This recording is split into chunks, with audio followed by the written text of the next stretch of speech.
Heyo and welcome back to Wonderlands gamers. In today's video we have episode 2 of farming every boss in Wonderlands 100 times, taking down all of the information and then breaking it down for you guys. So one, you know all the dedicated drops in the game. Also what it's like getting legendaries in this game, whether they be world drops, dedicateds, whether they have enchantment, chaotic or volatile rolls, because you want those. They're the best kind of legendaries at endgame. Also, how to just amp your loot luck as much as possible. I currently have 48,000, and I'll show you how I got that and how you can amp it even more if you just want as many legendaries as possible, and just breaking down loot in Wonderlands because it's nowhere near as straightforward as it used to be. Today's episode is all about our boy LeChance. If you guys would like to farm him, you can find him in Walktooth Shallows. There's literally a fast travel station at his boss farm, plus some vending machines. Then you just drop in, take him out, and then usually you would log out and then log back in and farm on a loop, right? But currently there is a bug in the game with your loot luck number. When you first log into the game, whatever loot luck number you're supposed to have, it's considerably reduced until you've traveled to somewhere else. Now, to fix that, you don't want to log out, log in, travel somewhere else, then travel back. That would just be a giant waste of time and you'd be sitting there for 2 minutes in load screens. Don't do that. Instead, two different methods for this guy. Drop your chaos level by 1, it'll refresh the map and he will respawn, and then for the next farm do it at chaos 20 and then just go vice versa each time.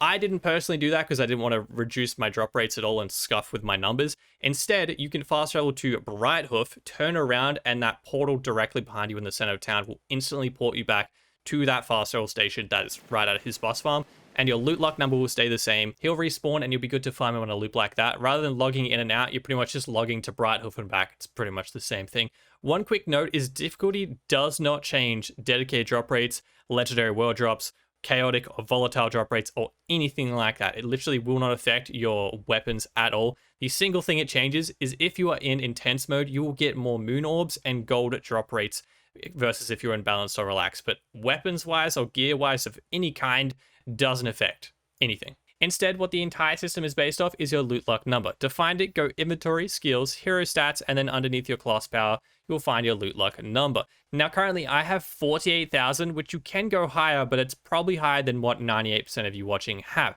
So if you're wondering how I got to that, loot luck base is literally what you get as you level up through the game. So once you hit 40, that will be your loot luck base. Myth rank multiplier ×2 is really nice. Myth rank's your secondary leveling system that you get after you unlock level 40. And you can spend random points in like dark magic, constitution, strength, stuff like that. And the one behind my head currently is a loot luck number. 20 points you can spend for a maximum of 100% extra loot luck, which is insane. Spec that as quickly as possible. Took me about a week. Granted, I play way too many video games, but it's not the hardest thing to get considering the amount of grinding you do in this game. Next, equipment loot luck multiplier. You can get passives on things like necklaces. My highest is currently 34.9. I also have an enchantment on my shield. Those are the only two I currently have, but you can get it on rings. I'm pretty sure you can get it on class mods as well. Next, you have the chaos loot luck multiplier. Once you hit chaos 20, you'll just immediately have that multiplier. And the biggest one is your loot luck dice. Now, if you try to do this by yourself, it took me about 40 hours because I had 0 guides. I had it in early access. It took forever.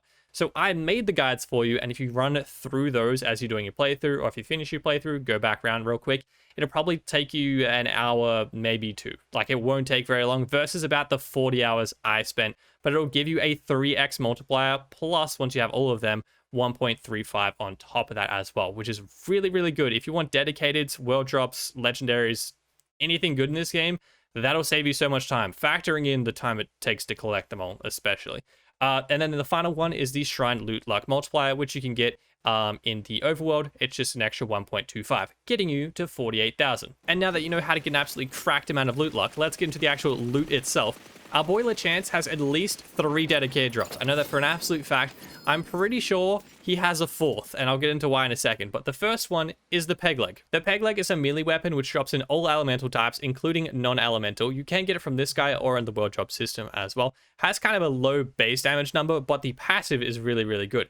Melee attacks increase movement speed by 30% and reload speed by 40% for 10 seconds, which is a really decent amount of time. Now, movement speed is just good in general for any build, but particularly for Stabbermancer builds, the builds that I'm running right now, the faster you run, the more damage you do. So that's really, really nice to have as a passive. Next, we have the Sword Explosion Shotgun by Torg, and yes, you probably guessed it, it shoots swords that explode, because Torg, it can shoot and explode on impact, or it can be sticky mode being the alternate firing mode. It comes in all elemental types. Personally, not a huge fan. It's kind of hard to use unless you're point blank, and if you're point blank with an explosive weapon, you usually down yourself, so wouldn't currently recommend. It's kind of like the lob pre-buff from Borderlands 3. It's just kind of eh. The third dedicated is the Cannonballer rocket launcher, again made by Torg, and yeah, it shoots cannonballs, either multi-ball or impact shot. So impact is the regular one, shoots one cannonball.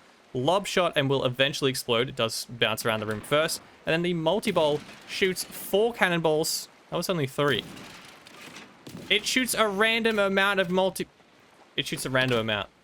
I was going to say there's 4 because it shoots 4 usually, but apparently it's multiple, just random amounts. Either way, personally don't use this one in my build, but let me know if you guys do have a sick cannonball build. Apparently it comes in all elemental types, but I mean, that was from my research. From my actual personal experience, I'm pretty sure I've only seen non-elemental. Please let me know if you've seen an elemental version in the comments. Now, before I go through what I'm pretty certain is the 4th dedicated drop, I'm going to go through the numbers so you guys can see exactly why I'm kind of like questioning it first. So after 100 farms of our boy LeChance at level 40 Chaos 20 with 48,000 loot luck, I got 67 legendary weapons, 30 of which were dedicated drops, which is a kind of wild ratio, the fact that I'm getting pretty much half dedicated to world drops. As for the distribution of those world drops, it's kind of weird. Out of the 37 we got 9 spells, 9 class mods, or armor in this game. We got 5 guns, melee weapons, and wards each, again not including the dedicated, just the world drops.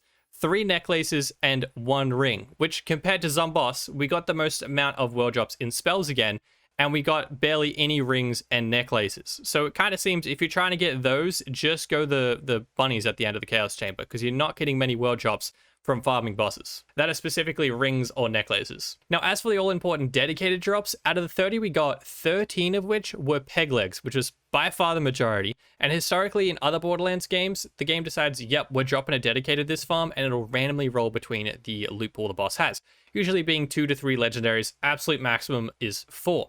And usually it's somewhat an even distribution. But so far in this game, completely skewed. Happened in the Zomboss farm, and it happened in this one as well. 13 peg legs, 8 cannonballers, and 6 sword explosions. So double the peg legs, 2 sword explosions. And the sword explosion has multiple elemental types, including non-elemental, so it'll take a really long time to get the one you're particularly going for. And then the 4th one that I'm like 85% certain is a dedicated drop is the Hammer and Anvil Shield, which dropped 3 times, which could be a huge fluke, but it's very, very unlikely. And for any other farm, I'd be like, yeah, this is definitely a dedicated drop. 3 out of 100 farms, 100% has to be a dedicated drop. Because there's so many legendaries in this game, to get 3 of the same in 100 farms and it not be a dedicated is extremely, extremely unlikely. But there's already 3 dedicated drops. Surely Gearbox didn't put 4 in the same boss, right? Now, to try and triple check, at least for my own sanity, I did extra farms delaying this video, but I didn't get any more hammer and anvils. Now that would make me go, probably just a huge fluke, right? Yeah, I went 55 farms without getting a single cannonballer, which I'm not questioning is a dedicated farm. The dedicated drop is 100% is. 6 out of 100 runs is a dedicated.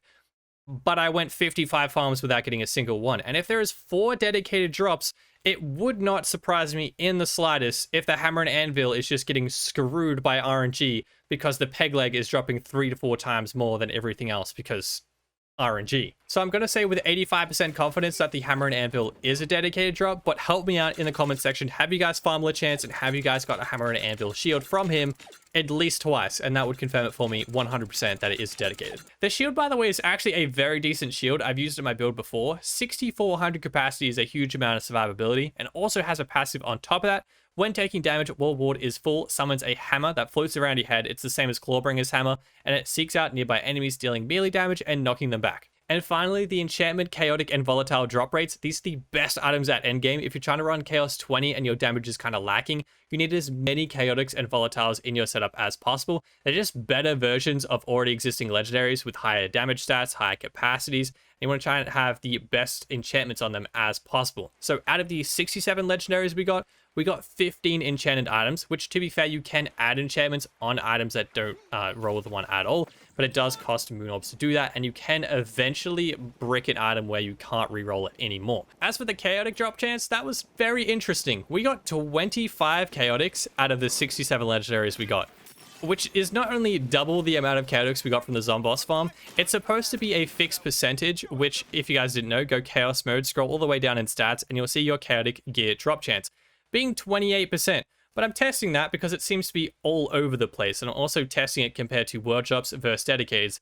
Also, an interesting fact, we got 25 chaotics, right? Yeah, 5 of those were on the dedicateds. So we got 30 dedicateds, 37 world drops, 20 of these were chaotics, and only 5 of the dedicateds were chaotics. Which, when you're trying to target farm a dedicated, isn't exactly a favorable stat. As for volatiles, the rarest and strongest item in the game, they have just over a 1% drop chance, which is about right because we've only had 1 volatile for both 100 farms. We got 1 for the Zomboss and we got 1 for this one as well.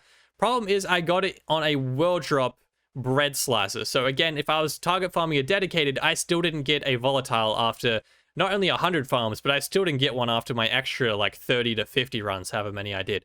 I still didn't get another dedicated that was volatile. That is the loot from LeChance though. If you guys enjoyed the video, feel free to subscribe down below. I'll also have the playlist for the Lucky Dice vids right here if you guys would like to check out that to increase your loot luck.